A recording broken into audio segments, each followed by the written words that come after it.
to Kebbi State Governor. Good evening to you, sir. Thank you for joining us this evening. Good evening. Thank you. It's a pleasure joining you. Thank you very much. So let's start with this public clash between your principal, Governor Idris, and former Minister of Justice and Attorney General of the Federation, Abubakar Malami SAN. He wrote a petition to the National Security Advisor and the Chief of Defense Staff. And in that petition, he alleged a looming threat to peace and stability. How does the governor respond to this kind of accusation that his administration is secretly arming political actors loyal to the APC? Thank you very much. The petition written by the former Minister of Justice, Attorney General, was baseless and unfounded. And it is only a camouflage. Camouflage in the sense that for the first time, he is visiting the state. For the first time, he claimed to be generous and sympathetic to pay condolence visit. If you are paying condolence visit, why going with thugs? The thugs armed with cutlasses, knives, swords. How can you go with that? So what he did was stage managed. That is why I say he camouflaged and wrote the petition.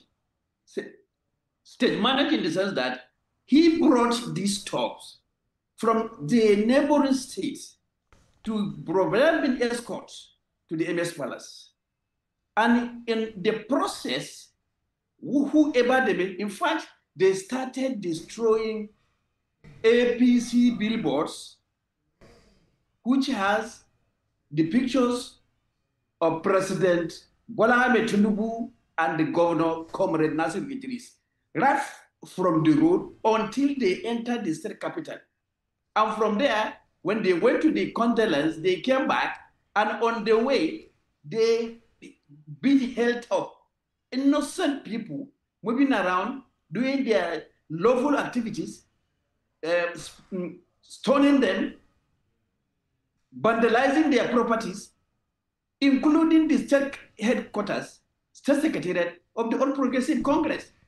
So, like I said, he camouflaged. Soon after, he now went and wrote petition. Don't forget I said he brought these armed thugs from the neighboring states. And why should he do that? He stage managed in order to get public sympathy.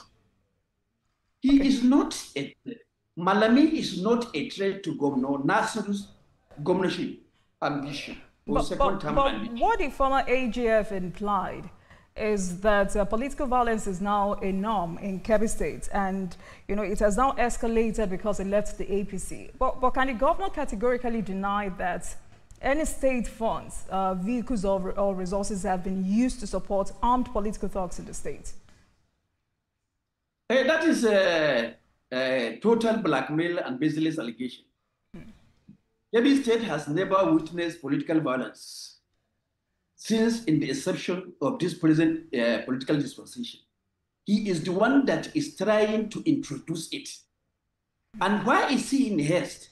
Why is he employing tactics? Why is he deploying funds to instigate people to finance vandalism, thuggery, and hooliganism in the state? We've never witnessed that. And let me tell you, all these are being done not to discourage people from supporting the governor of Kebbi State, because the people of Kebbi State, as it is today, they know what Governor Nasir Idris has done to them within the last 2 years. They appreciate, they acknowledge these things, and they are every day appreciating what he has done.